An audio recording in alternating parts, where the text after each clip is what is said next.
We are live. We'll start the session at 4 sharp, Shalini. Okay. All right.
Shalini, you're on mute. So, good afternoon, everyone. On behalf of KIPS, I welcome you all to the webinar on science examination, a milestone, not the finale, how to maintain confidence and clarity. I would like to first introduce our speaker, Ms. Vidushi Man, who will be providing her valuable insights on the topic. So, Vidushi Man is a passionate science teacher, trainer who works with schools to strengthen science teaching and learning. She specializes in helping teachers build strong conceptual understanding through hands on activities, inquiry based learning, and real life science integration inside the classroom. She designs and conducts professional development programs for teachers, develops STEM based activities, supports lesson planning, and introduces classroom methodologies that make science enjoyable, meaningful, and student friendly. Her expertise includes primary and middle school science curriculum training, experiment based pedagogy, STEM integration, assessment planning, and activity based teaching. She strongly believes in learning science by doing, promoting scientific temperament from foundational years, and helping children connect science with their everyday life. Over to you, Vidushi ma'am. Thank you, ma'am. Thank you. Uh, Good afternoon, everyone. I'm so happy that I have this opportunity to talk to you about examinations, uh, the possibilities within examination, what can a child learn as a roadmap for life from examination, and how anxiety inducing they can be. It was not very long back that I was a student myself, and I have had, and I and rest of the KIPS team would agree with me that we have all gone through the anxiety that examinations can bring. We all know the topic today now. Examinations, milestones, they're not finales. and how to keep up confidence and clarity. I would like to stop sharing my screen and talk to you more. I have a few questions, Kip's team. Can people respond simultaneously? Can they do that? Yes, ma'am. And are we starting to hear some responses from people?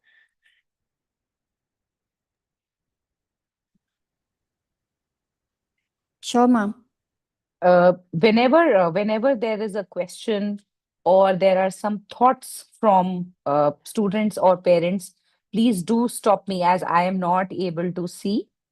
So let me know of that, please, whenever you feel we have an appropriate response. That will be great and helpful for the entire audience. Sure, ma'am. So thank you so much. Uh, Imagine you're an entertainer. Imagine you're waiting to go on the stage, uh, you know, which is waiting to go on the stage. It is a part of the thrill of performing. You may feel excited. You may feel a little bit nervous. You may feel that you have jitters. These jitters subside. However, these jitters tend to be gone as soon as you step into the spotlight. Some performers feel more than jitters. Some performers, they start to sweat. They grow short of breath. Their hearts race. They become frozen with fear. And this terrible anxiety is called stage fright. Test anxiety is something that if a student was to be a performer on stage, would feel. Students experience something similar to stage fright when they face an exam. They may become so fearful that they can't focus or think. They may even feel sick. This is known as test anxiety. It's like stage fright. Fortunately, we students, we teachers, we can do a lot to overcome our fears and do well in these tests. You have your board examinations coming up. And even if you did not have a board examination as a student, you are tested very regularly. So I would like to take a minute to discuss what is anxiety. Everybody, children, everybody feels anxious at one time or another. And it's not necessarily a bad thing. Anxiety is uncomfortable, but it has a purpose. It is a natural reaction that is designed to help us survive. Anxiety comes when we are threatened or when we are under stress. Now, like almost everything in life, there's something called a good stress and there's something called a bad stress. Good stress occurs when a person faces a challenge and has the ability to deal with that challenge. You have a marriage in your family. You have to organize a party. You have to organize a championship. So you have a challenge and you have the ability to deal with that challenge. When a student has homework or when a student has exam and has had enough time and resources to prepare for it, to complete it, it is called good stress. Good stress can be a motivator to get things done. And then we have some, and I will very shortly, I'll also show you uh, a graphic on good stress, on bad stress. Bad stress happens when a person faces a challenge which seems impossible or overwhelming. Surprise tests can be an example of that. Even if a challenge isn't truly impossible, it can cause bad stress in a person who lacks confidence. Good stress and bad stress, they cause different levels of anxiety. Good stress causes just enough worry for somebody to get focused. So, if I have good stress, then what I start to do is I start organizing my work. I start to focus on my task. Bad stress, it just does the opposite. It gives me panic. A panicky person feels overwhelmed, can't think or focus clearly. This kind of anxiety may show up as, like we discussed, a performer, the stage performer. So this could show up as stage fright in a performer or test anxiety in a student. Children, there is a part of our brain which is called the amygdala, and I'm going to show you the amygdala as well. It is the part of our body which processes our emotions. So knowing this is very important. And why am I even sharing this is I'm sharing this because first of all, you need to know that stress is an emotion that your brain is experiencing whenever it perceives any threat. So stress, the bad stress, whenever my brain perceives there's some kind of a threat, it releases some chemicals known as stress hormones, and they are putting our body in a threatened state. Our breathing increases, our heart rate increases, blood flows to muscles, and these muscles tense. So it's a good thing. It's called the flight or fight response. What we want to know is why is this helpful for me to know? First of all, you need to know that when you're stressed, a lot of your brain is at work, and we need to also then know that there are some strategies that I can effectively and impactfully employ in order to manage that stress, turn bad stress into good stress. Allow me 1 minute to show you my PPT, and then we can probably discuss. And KIPS team can also let me know whether we are getting to hear any responses.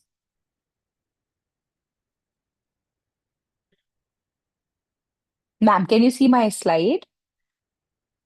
Good stress versus bad stress.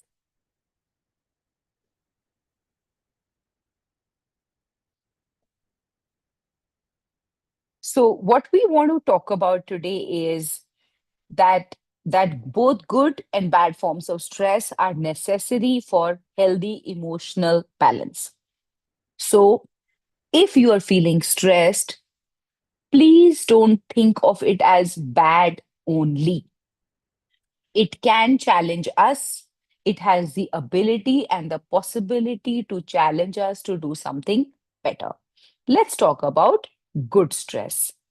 And on our X and Y axis are performances and stress levels. When our stress levels increase, we have feelings of fear, panic, exhaustion, depression. When we have good stress, we learn to take it as the fun challenge. It is a healthy tension. There is positive anticipation. Will this happen? Will this not happen? So good stress, in fact, has a word. It has its roots in Greek word, which is called eustress. EU stress. Where we want to be as a student, as an individual, where do you want to be for optimal performance? We want to be in a moderate to high range of stress. If you're not stressed at all, then boredom sets in, comfort sets in, which is the enemy of growth. If there is too much stress, then there is strain and there is burnout. So where do we want to be? We want to be, excuse me, we want to be in this area of optimal performance. Now, as we all know, this webinar is for science students. So let me go to the amygdala also once. So this pea-sized dot, the yellow bit where I am also highlighting, this is your amygdala, which is processing your emotions, including your emotions related to stress, anxiety, happiness, and so on.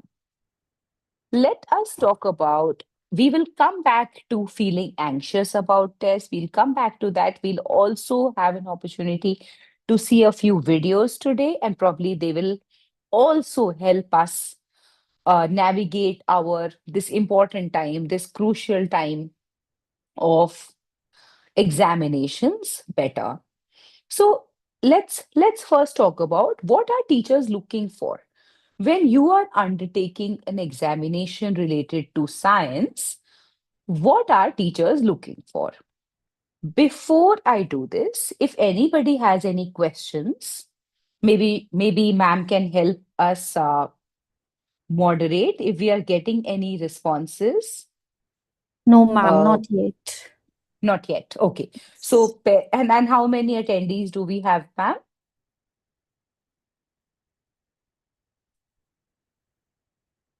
So, parents and children, whenever you feel you want to give any comment, any feedback, you want to share your response, please just drop it in the chat box and we'll be very, very happy to take it forward.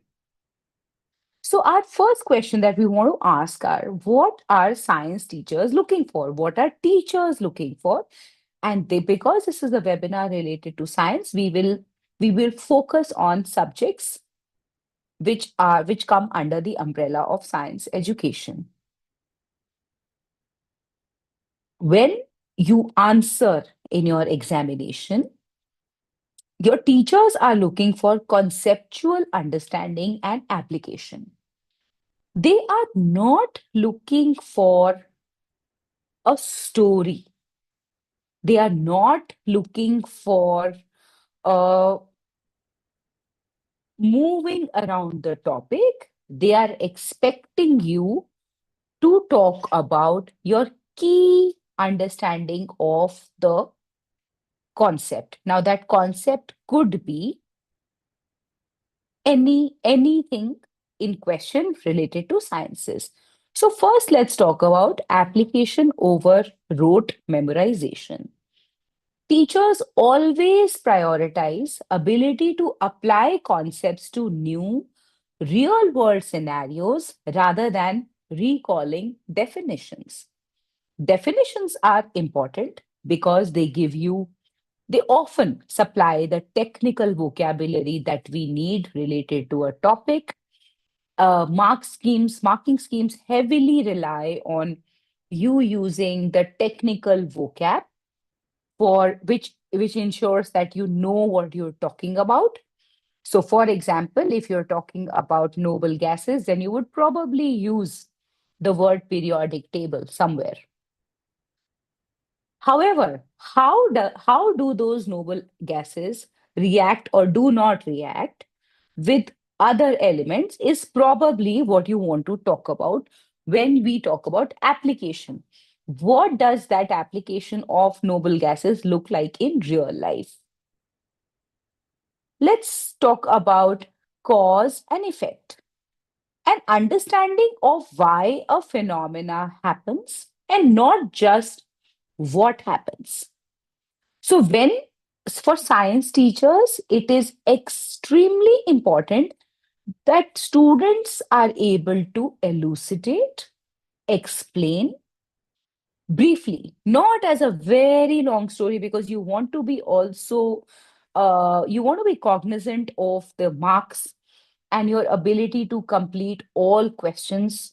You want to be cognizant of, if it's a 2-mark question, that you want to write a certain word count.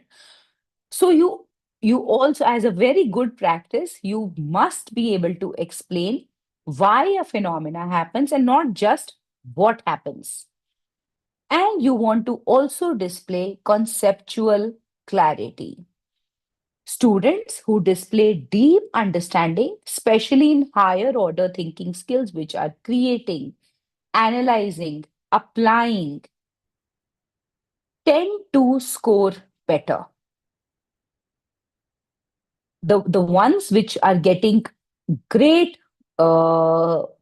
results from assessments are always students who have applied a concept and not just memorized it by rote learning. Keyword usage, it's very important. Some students also underline the keywords. Do that if you have the time. Some students also give great examples. And by great, what makes an example great? A great example is relevant. Even better if it is local. If you have the word limit, then probably an example from the rest of the world also will be great. So examples, but not in very, very long stories, as succinct, as brief, as concise as possible. So what we want is we want a big bang for our buck. We want a great bang for our buck by applying conceptual understanding and application. The next thing that teachers are looking for is presentation and structure. Now imagine if you were given an answer sheet. What kind of answer sheet would you like to receive? Because these teachers are checking lots of papers, right? They're not just checking one classroom, they're checking hundreds and possibly thousands of papers. Now, what kind of answer sheet would you like to receive? Would you like to receive something which is neat, organized, answered in points, breaking main paragraphs, main answers into bullet points, uh, displaying your ideas through diagrams, or would you like everything in one big paragraph? I feel certain that you would like to receive an answer sheet which has answered in points. It is also a very good idea, children, to write points as 1, 2, 3 and not just as bullets. Because 1, 2, 3, whenever we write, so for example, a child who has written 5 bullets, and if a child has written 5 points, psychologically, I am able to know very, very quickly that this child has written 5 because I can see the number 5, but I may not always count the number of bullets. So answer your points. Teachers tend to award better scores to children who write in points and distinct steps. Whenever they are making a diagram, an infographic, they make sure it is neat. They also color code it sometimes. They make sure it is organized. They ensure it is labeled appropriately. Neatness is a key criteria, but it only comes after conceptual understanding. Neatness does not come before conceptual understanding. And conciseness. Subject specific, just one second, requirements. Diagrams and labeling. So for example, in biology, in optics, physics, you want to be able to make clean. We talked about diagrams earlier also. You want to ensure that you've put clean, labeled, accurate diagrams, which can help you fetch some extra marks. In chemistry, for example, providing balanced equations is crucial, and you must mention their states of matter. So, whenever possible, give as much information to the examiner as possible without drawing it out into a very long story.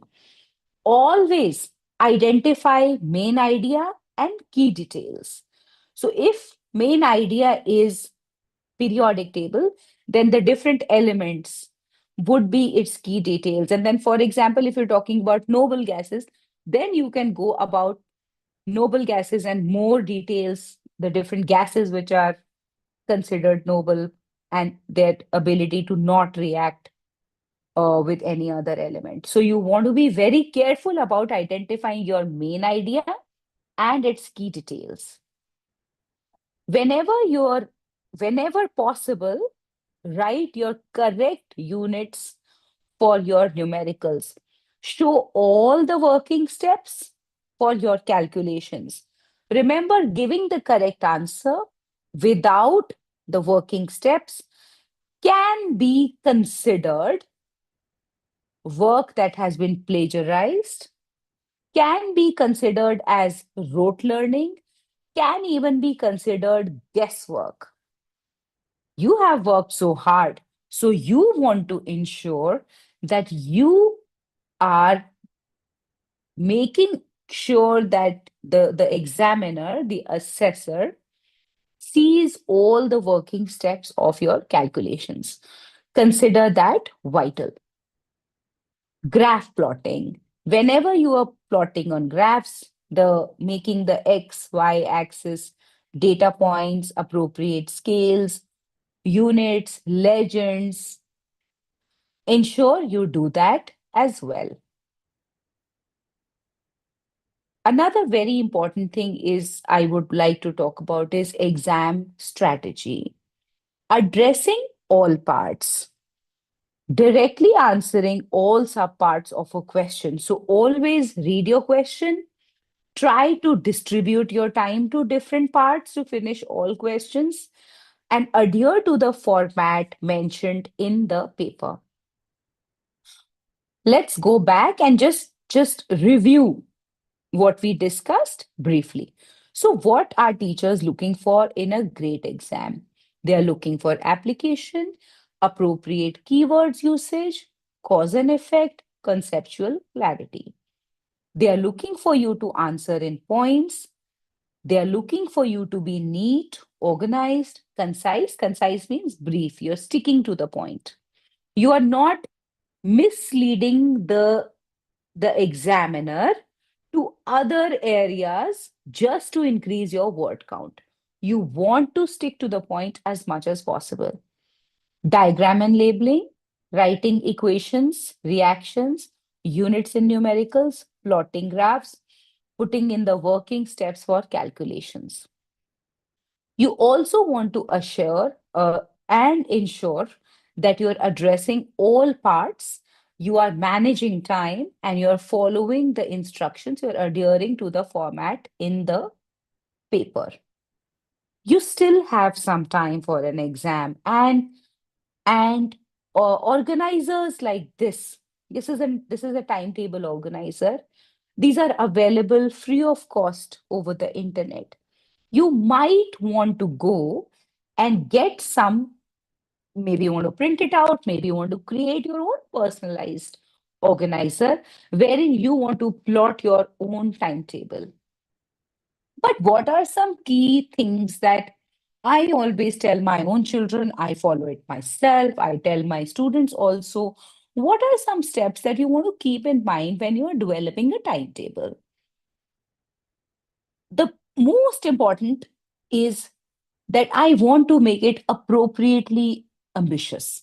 I do not want to make it. So, for example, today, if I'm studying for 2 hours, I don't want to plot 6 hours in the timetable because I've been advised to study 6 hours, or studying 6 hours would be a great thing to do. You want to do what is appropriate for you, and then you develop it incrementally. So, for example, today, if you're studying for 2 hours, then you take an hour's break, and then you study for 2 hours, then you take another 2 hours break, and then you study for 2 hours, you take another half an hour break. If you feel that is serving you right, and you have the scope to do better, then for all reasons, do make those changes. However, do not make your changes too extreme. Do not make those changes, make them incremental. By incremental, I mean just increasing by a very small percentage, maybe 1% every day. And that will give a compound effect, which will be great. It will be colossal in terms of the impact it makes on your time itself. So create a timetable which is appropriately ambitious, does look for your timetable must also honor the times of the day when you function best.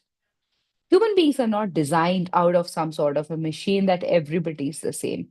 Different children thrive at different times of the day. Do make sure you note that. Some children are early risers, some children are late sleepers, some children work really well in the middle of the day. So know your strengths. And for all of this, you also have your teachers, your parents, and your friends also to fall back on for advice, for counseling others. for understanding what is an expectation from you and what do you expect from yourself also. Remember, that our topic says it all. It's a milestone. These examinations, they are milestones. They are not finale to life. There is no examination which is more important than your life itself. By God's grace, by the virtue of your hard work, and by the sheer grit that you have displayed till now, you will perform up to your expectations. But God forbid you fall sick. You I don't even say this, but you meet with an accident and are unable to give an exam. Beta, it is not the end of life. Nothing, nothing at all in life is more valuable than your life itself. So, all of these are strategies that you do to challenge yourself appropriately, not to put yourself under stress, anxiety, and depression. I want to share with you a small study. So there is something called the 2% rule. Some scientists, they did a study and they said, I'm going to stop my screen share while I talk to you. Kip's team, do we have any responses in the chat box? If we do, please let me know. So there was a study, parents and children, and the study, they said that if there was an elevator and if there were stairs, out of 100, only 2 people will take the stairs. What that means is that although taking the stairs is beneficial to us in a long term, it may give us momentarily discomfort, but it's a great habit and gives great results over time. What this study, when repeated in other different circumstances, proved right. Only 2% of people were ready to give themselves that momentary discomfort in order to gain in a much bigger format in life. Knowing and understanding this, that you belong to that group of 2% people, the 2% of students who want to be able to put in the hard work, put in the resilience, the discipline required to know that my life will get better if I do this well. My life will be better if I perform and if I take momentary discomfort in this task.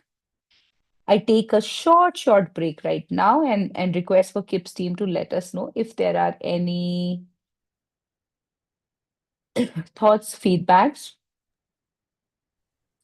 any Ma'am, we feedback. have a question here. How can parents support confidence without adding pressure? Oh, that's such a great question. Thank you so much. Let me take you to something that I have on parenting as well. So I'm going to now share my screen again. Thank you for such a great question. Before we even talk about how parents can support, I would like to dive a little bit into different kinds of parenting. There is something called authoritative parenting. I am right, my child is right.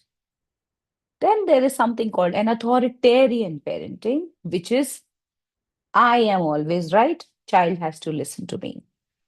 Neglectful parenting. Neglectful parenting is I don't care what you do your own thing, and I am busy with my own thing. Permissive parenting. I let you do whatever you want. Then there is something called an overprotective parenting, wherein I decide what is right for my child because I'm so worried that they might take wrong decisions. And then there is something called power struggle. Children learn to emotionally blackmail their parents. Parents learn to emotionally blackmail their children. And then there is a constant struggle of power. Where do we want to be in this continuum? Where do we want to be? We want to be a mix of ambitious, a realistically ambitious parent. So now I'm going to also talk to you about what a parent can do. A parent can, first of all, a parent can talk about. See, if as a mother, I can definitely tell you this as well. If you constantly ask your children, what is wrong, what is wrong, what is wrong, what is your problem? I'm your best friend. Tell me what is your problem. It is very unlikely that children will come up and tell you what the problem is. A very good idea is to tell children, and for this, I'm going to also share a slide. To tell children some examples of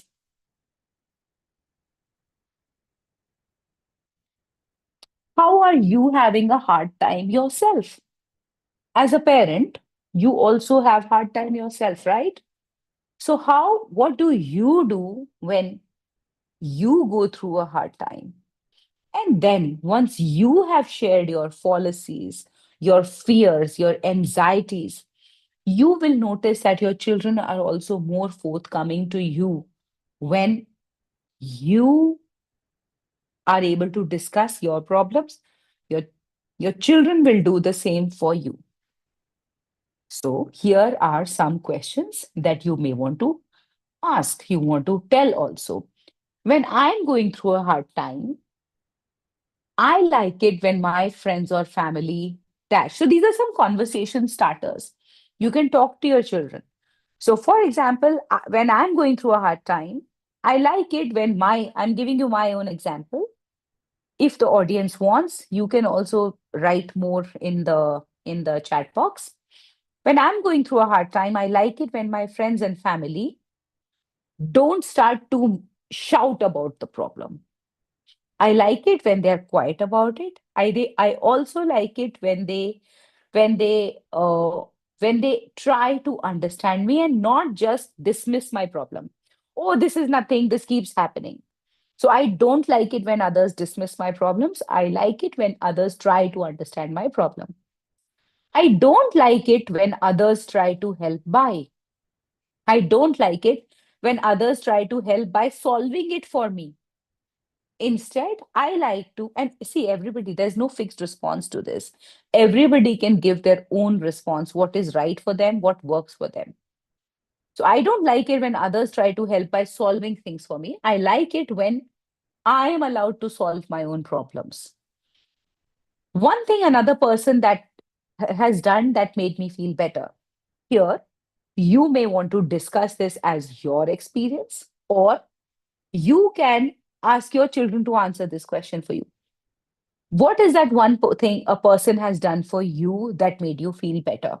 It could be as simple as ironing my clothes, or helping me with my notes, arranging my bag for me, uh, making me great food, giving me more time to sleep, going out with me and playing. And it helped because then your children or you can answer yourself. Two ways I can let others know when or how I need support. Sadly, we are such an expectation driven society that we never, we don't like it when people say, I need help. We don't like it when people are able to talk about themselves in the sense of a failure. Everybody wants their children to be champions. Everybody wants to be a champion themselves. And one sign of weakness, why are you crying like a girl? Girls do this.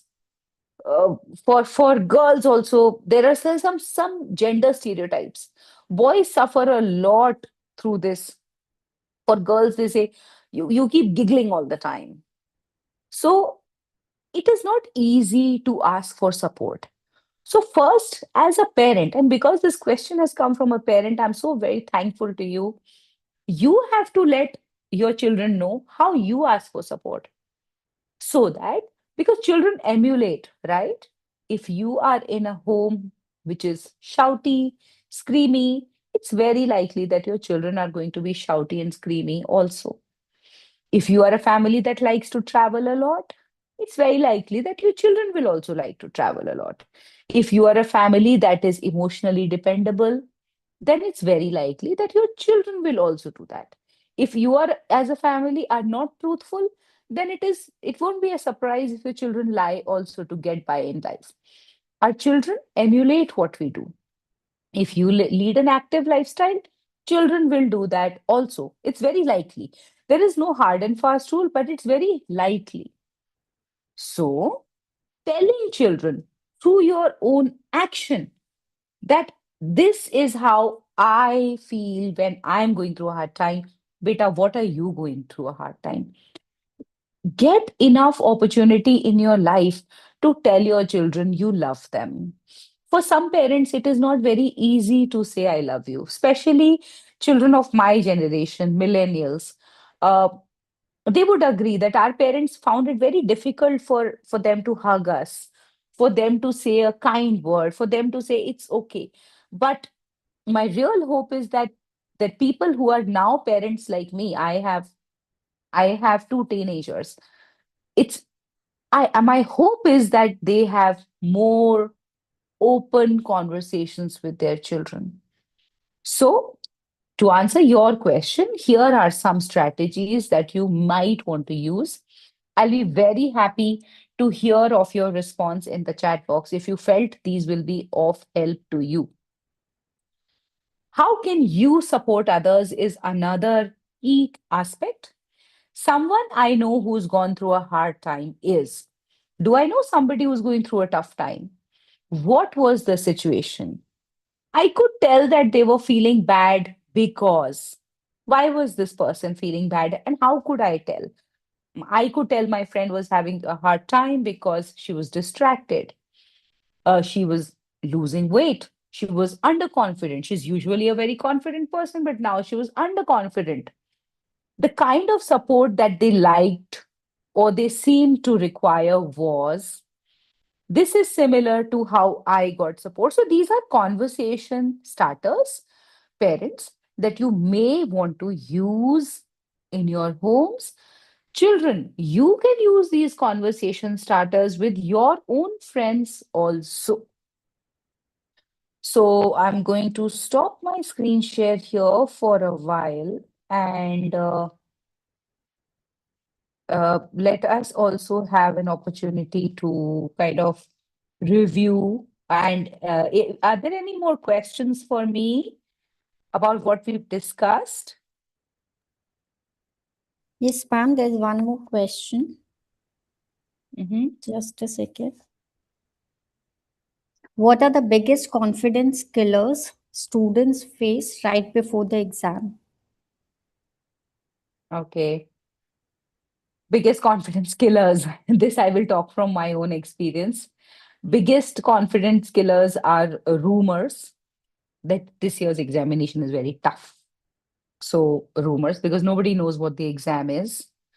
Biggest confidence killers are hearing negative self talk or hearing negative talk. This guy got 85%, 95%, 75%, but could not do anything with it. Another way to kill confidence. It's very important for parents, for peers, for friends to share success stories because success stories have the ability to inspire us. Another confidence killer, and I really want to show you a video also, and I want to talk about is uh, the excessive dependence on a word called talent. This person does this because they're talented. this person does it so well because they have inborn talent.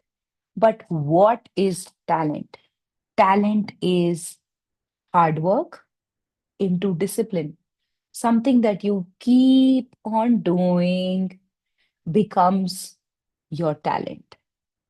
You may be born with something, maybe, for example, if I want to be a dancer, maybe I'm born with a flexible body, but nothing is stopping me from becoming a dancer if I was not born with a flexible body, because that's a skill I can learn. So biggest confidence killer, in my opinion, is a, a reliance on this word called talent and underusage of this word called grit, discipline, sheer work, resilience, staying on task. The human brain does not like to work hard. We all like easy way outs, but the successful brain knows that I need to put in this much hard work to be able to get to this particular level. So these three are my confidence killers. Do you have any other questions in the chat box for us?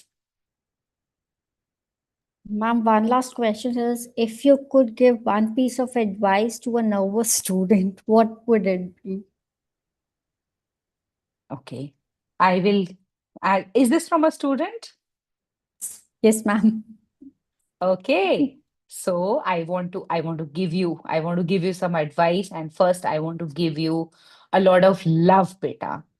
So try to have, and I know I'm sitting on this chair. What do I know? But still, with humility, with love, and a big hug to you, I want to say that break your tasks down. Everything. People who look at Everest in one go say it's the world's tallest mountain. But people who climb Everest, they say, I climbed step by step, and I was on Everest. So break down your tasks, manage your time, seek support. If you're lucky, beta, you would have good friends. Good friends are not the ones that tease you or reduce your confidence. Good friends are the ones that give you positive and realistic uh, show of yourself. Also, look at different study techniques. Right now, I would call you a very fortunate person that you have the power of internet to support you. You have great books from KIPS to support you. You have had many different kinds of sample papers also. So use different study techniques. Personally, beta, for me, what really helps is looking at a video of something. So if I don't understand something, I go to the YouTube. I ask for a simple short video, as simple as possible. Look at that video. I try to understand it. With the video, I will understand something. I can go on the internet and I can find the meaning. I can look at more videos. And all of these supports are after you have your teachers, you have your parents. So academically, you have enough to support you there. Another thing that makes a student nervous is load of expectations. Beta, they are your parents. They want to achieve all their dreams through you. And I do the same for my children, right? That's because I want my children to perform better. That's because I want them to be more successful individuals. But like I feel sure that even that, like me, even your parents are, they are in full acceptance of you. They love you regardless. So even if you make a mistake, trust me, and I say this with folded hands, nothing is more important than your life. Nothing is more important than the brain, the breath, and the heart that beats inside you. Your parents, whatever hard work they are putting in today, it's all for you. So they are your number one support system. Sometimes they may get angry, and they may get angry because either they don't have the education or they don't have that experience that if because if they told their problems to somebody, chances are they got angry on them. But talking to friends, talking to parents, talking to teachers, I'm sure there is somebody you can trust. So talk to them about your feelings. And another thing, beta, you might be feeling, Vidushima was sitting there sounding so confident, but I had my own jitters too. So it's okay to be a little bit nervous. Not being nervous is not a very good thing also. It just means, in most cases, it means overconfidence. You don't want to get there. You want to stay in the Goldilocks zone, the good zone of having some jitters because you want to do well. Why do we have jitters? Because we want to do well. And also believing in the preparation and the hard work you have put in. So trust yourself. If there is an academic issue, you can look at various mediums. You don't understand one video, use another. You don't understand one explanation, use another. You don't understand from one teacher, take help of another. Seek guidance from your friends also. That's academic. And your emotional support, please do ensure that you talk to your parents, you talk to your friends, you talk to your teachers. Not all of them, but some of them. Nobody in the world loves you more than your parents. And they are the most disappointed when you harm yourself. So don't ever go into that space.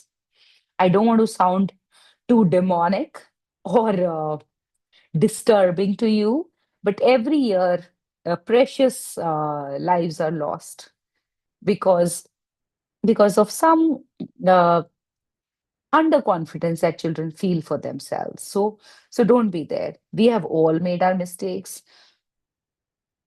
If you ask me about my own student life, I was not good at certain subjects, but we all have some strengths. And whatever strengths we don't have, we can develop them. Every skill is developable. Our brain is plastic. You can mold it. It's called the elastic brain. You can change the shape of your brain by learning. By shape of the brain means it develops, neurons fire up when you learn something. And we have so many avenues of learning. So try to control your jitters like this. And another most important point, in fact, the most important is going out, going out in the sun. I have seen students hold up in a room all day and they end up becoming malnutritioned in terms of vitamin D. Some get anemia. Go out, play with your friends, gossip, talk, have a good time, watch a movie once in a while. Because after all, these are just stepping stones to life. They are not the end of your life. In fact, your life is just getting started. So that's what I want to say to your answer, Beta. I hope I was helpful. Do you have more questions for us? Kips team, maybe you can tell us. No, ma'am, we don't have any more questions. Okay, so what I am going to do now is I'm going to show you a study, but and with that study, we are going to then I'm going to, but you need to let me know if you can see my screen. Can you hear the sound? No, ma'am. You can't? Okay, how do I enable sound? 1 second. Okay, sure. This video talks about Now you'll be able to hear. It's a very short video, but I want to ensure that we close with this. Parents, teachers, and medical professionals are all concerned about the alarming, decades-long rise in teenage mental health issues, including depression, persistent feelings of loneliness, and drug addiction. The root causes are elusive. Cell phones and social media are prime suspects. No surprise there, but a 2023 study offers another explanation that's gaining traction. After sifting through surveys, historical data sets, and other cultural artifacts, researchers theorized that a primary cause is, quote, a decline over decades in opportunities for children and teens to play, roam, and engage in other activities independent of direct oversight and control by adults. Historical articles, books, and advice columns on child rearing depict a bygone era when young children walked or cycled to school alone and contributed to family and community life through meaningful chores and jobs. If that all feels vaguely mythical, data collected over the last 50 years reveals a correlation. Parents admit that their children play outdoors independently much less than they did at the same age, and data confirms a big drop in the number of kids who travel to school alone or are allowed to cross busy roads by themselves. Risky and unsupervised outdoor play, meanwhile, which might protect against the development of phobias and reduce future anxiety by increasing the person's confidence that they can deal effectively with emergencies, according to the researchers, is often frowned upon. That last point is crucial because dozens of studies suggest that happiness in childhood, and then later in adolescence, is driven by internal feelings of autonomy, competence, and relatedness. In independent play, purposeful work, and important roles in classrooms and families are vital early forms of practice. Whatever the cause is, young children seem to sense that something is off.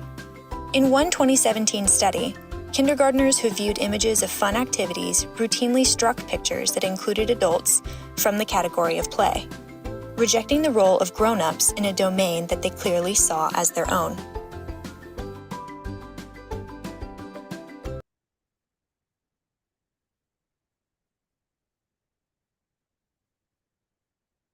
Just 1 minute, I'll pause this video. So what we've learned from this video is that children who see purposeful work, when they have autonomy means making decisions for themselves, they always tend to do better. Look at your mobile phones a little less. I know mobiles are so attractive. It can literally be an addiction, but try to limit this time. Try to limit by 5 minutes. I'll reduce 5 minutes today. Tomorrow, I'll reduce 7 minutes. Day after, I'll reduce 7.5 minutes. Then I'll reduce 8 minutes. Not, I will reduce from 2 hours to 2 minutes today. If you do that, it's bound to have a rebound, which will be more catastrophic than helpful. So what you want to do is incremental changes, small changes. Allow yourself to play outside. Talk to your parents, talk to your friends, support people in need, support people who are going through a tough time, especially related to examinations. Support yourself, hydrate yourself, drink water, plenty of fluids, and find out your goal in life in terms of what you want to do, and know that if you want to be a great dancer, then you need to practice it for a certain number of hours every day. If you want to be a scientist, you need to practice for a certain number of hours a day. So that importance of practice, discipline is the key to success. With that, I want to end my presentation. If there are any more questions, I'm very happy to answer. No, ma'am, we don't have any questions. So I'm hoping that we found it useful, and whoever asked us questions, we are very thankful to you, and thank you for listening to us. Thank you, Vidushi ma'am. Thank you for the wonderful session and providing your valuable insights. Dear educators, we have shared the feedback form link in the chat board comments box, so you can share your valuable feedback to us. That would be of really helpful to us. Thank you.